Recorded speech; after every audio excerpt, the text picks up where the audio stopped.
Dan saudara, kita akan lanjutkan dialog kita bersama dengan pakar gempa ITB Irwan. Pak Irwan, sangat menarik yang tadi Anda sebutkan bahwa sebenarnya harus ada pembiayaan untuk bukan lagi mitigasi, tetapi mempersiapkan diri kalau terjadi gempa begitu. Nah, tadi juga dari Kepala BNPB melakukan konferensi pers yang menyatakan yang bahaya itu bukan gempanya. Masalahnya adalah kokoh tidak kokohnya sebuah bangunan gitu ya. Karena tadi kalau kita lihat di Banten juga ada beberapa gedung termasuk sekolah yang ambruk. Nah, artinya mungkin pertanyaan pertama saya, bagaimana ini harusnya jadi pelajaran untuk Pemda tentu saja ya, agar ataukah kita memang perlu mengalokasikan dana anggaran tambahan baik itu APBN maupun APBD untuk mengantisipasi terjadinya gempa yang mungkin seperti Anda katakan tadi, memang gempa darat tidak sering, yang kadang-kadang orang juga lupa antisipasinya gitu. Bagaimana? Ya, baik. Jadi langkah yang pertama yang harus dilakukan atau disadari oleh pemerintah daerah adalah melakukan perencanaan pembangunan berbasiskan risiko bencana. Itu dulu gitu ya. Jadi mereka paham betul bahwa risikonya dan juga mereka bisa mengkalkulasi dampak. Jadi di dalam risiko itu harus kita hitung kemungkinan dampak kerusakan dan kerugian ekonomi akibat kerusakan, dampak langsung. Kemudian yang kedua adalah seandainya terjadi korban tidak kita harapkan, kita pun harus bisa menghitung korban berapa luka-luka, meninggal dan sebagainya. Dan juga dampak tidak langsung, mungkin ada dampak-dampak orang kehilangan kesempatan, tidak bisa berjualan dan sebagainya, pun harus kita hitung. Nah, setelah kemudian dampaknya bisa kita hitung, maka kemudian kita mulai dengan strateginya. Strateginya adalah untuk mengurangi memastikan agar dampaknya berkurang gitu ya. Jadi kalau misalnya kita menghitung bahwa yang rusak misalnya angkanya 100 gitu ya. Dengan strategi yang baik, maka mudah-mudahan tidak 100, mungkin berkurang sampai 30, sampai 20 misalnya. Begitu juga jumlah korban. Itu yang pertama.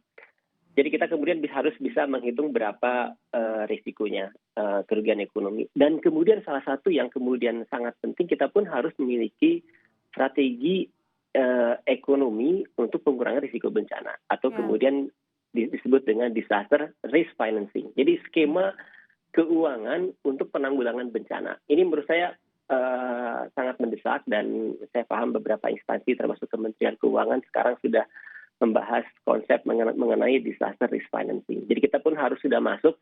Jadi tidak hanya alokasi atau realokasi dari dana APBN atau APBD gitu ya. Itu memang harus ya. Seperti yang tadi disebutkan dalam diskusi sebelumnya, kalau seandainya ada terjadi bencana, dana dari APBD dialihkan gitu ya, dana tidak terduga.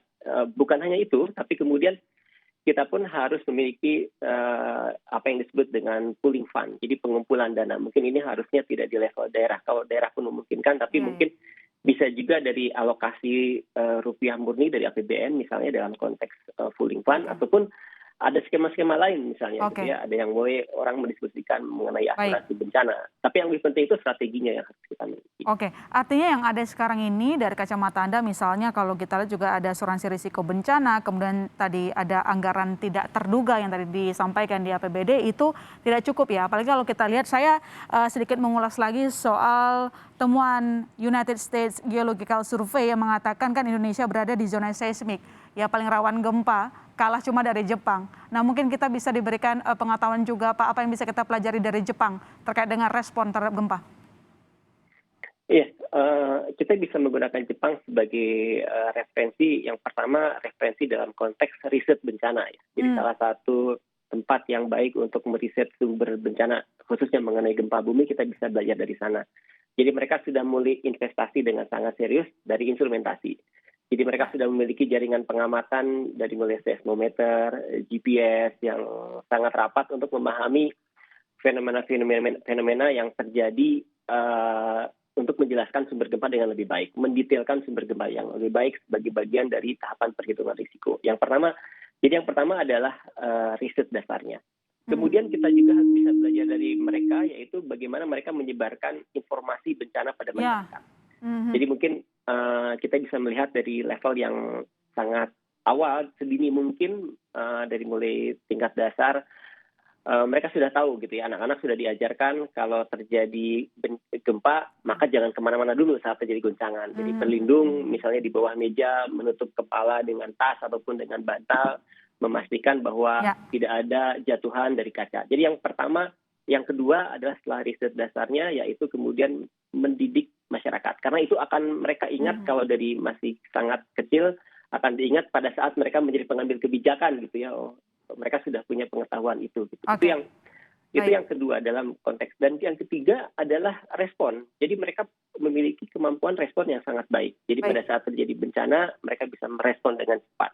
Oke, dari level pemerintah sudah harus memikirkan soal dampak ekonominya juga. Tadi nggak cuma soal mitigasi, tetapi falling fund juga harus sudah ada, meski kita sudah ada antisipasi lainnya terkait dengan pembiayaan. Dan paling utama juga tadi terkait dengan pengetahuan akan mitigasi sebuah bencana. Terima kasih Pak Irwan telah bergabung di Breaking News Kompas TV. Selamat malam, sehat-sehat selalu. Selamat malam, terima kasih, sehat-sehat.